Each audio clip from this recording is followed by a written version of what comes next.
Pernah tak anda terfikir, kenapa ya Amerika Syarikat ni boleh jadi kuasa besar dunia? Jawapannya mungkin bukan sebab tentera atau ekonomi semata-mata, tapi ia sebenarnya ada pada peta negara tu sendiri. Hari ini, kita akan selami rahsia di sebalik geografi Amerika berdasarkan kupasan dalam buku Prisoners of Geography oleh Tim Marshall. Jadi, macam mana sesebuah negara tu boleh jadi kuasa besar? Apa rahsianya? Adakah ia bergantung pada kekuatan tentera yang digeruni? Atau kebijaksanaan pemimpin politiknya? Ataupun mungkin kekuatan ekonomi yang tak tertanding? Menurut Tim Marshall, jawapan yang paling asas sebenarnya dah lama terukir pada landscape semula jadi. Pada gunung ganang, sungai-sungai dan lautan yang membentuk sesebuah negara tu.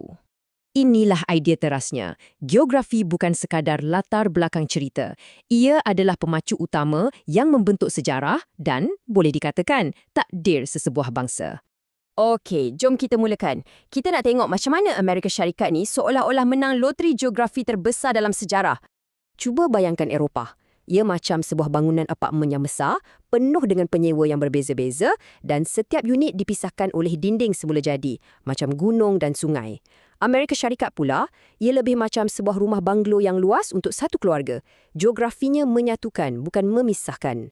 Memang luar biasa kan? Cuba kita tengok senarai anugerah alam ni.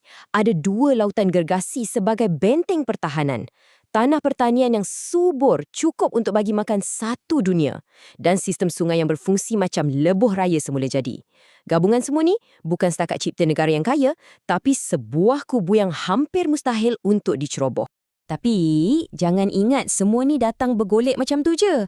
Pada peringkat awal, para penjajah Amerika sebenarnya terperangkap oleh satu halangan geografi yang sangat besar.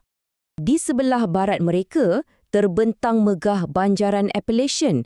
Selama bertahun-tahun, banjaran ini bertindak macam satu tembok gergasi, menyekat mereka daripada berkembang lebih jauh ke pedalaman dan seolah-olah mengurung negara yang baru nak dibina tu di pesisir pantai Atlantik.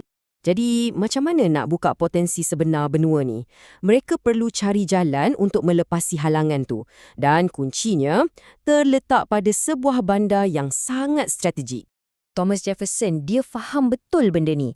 Bagi dia, New Orleans ni macam pintu utama ke seluruh jantung Amerika. Siapa yang kawal New Orleans, dialah yang akan mengawal nadi ekonomi negara. Senang cerita. Jadi, apa Amerika Syarikat buat? Perang? Tak, mereka pilih jalan yang lebih bijak. Pada tahun 1803, mereka buat satu perjanjian yang dianggap oleh sejarawan sebagai pembelian hartanah paling pintar dalam sejarah. Dengan hanya $15 juta, satu jumlah yang agak kecil pada masa tu, Amerika Syarikat bukan sahaja menggandakan saiz negaranya dalam sekelip mata, yang lebih penting, mereka dapat kawalan penuh ke atas sistem sungai terpenting di dunia, membuka laluan kepada kekayaan yang tak terhingga. Okey, bila kunci ke pedalaman dah ada dalam tangan, apa lagi? Bermulalah fasa pengembangan besar-besaran. Misinya sekarang, membina sebuah kubu gergasi yang terbentang dari Lautan Atlantik sampailah ke Lautan Pasifik. Dan proses ni berlaku dengan sangat-sangat pantas. Cuba tengok ni, dalam tempoh lebih kurang 60 tahun je, Amerika Syarikat berubah daripada sebuah negara kecil di tepi pantai menjadi sebuah empire benua yang menguasai 2 lautan.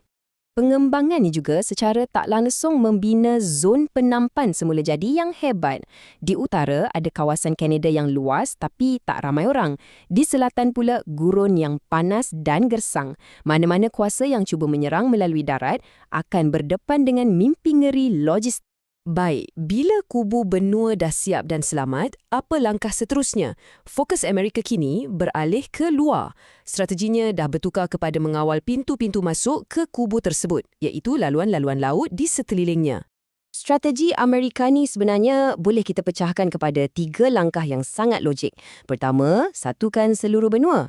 Kedua, amankan kawasan pantai dari sebarang ancaman luar. Dan ketiga, kuasai laluan laut untuk lindungi perdagangan dan tunjukkan kuasa.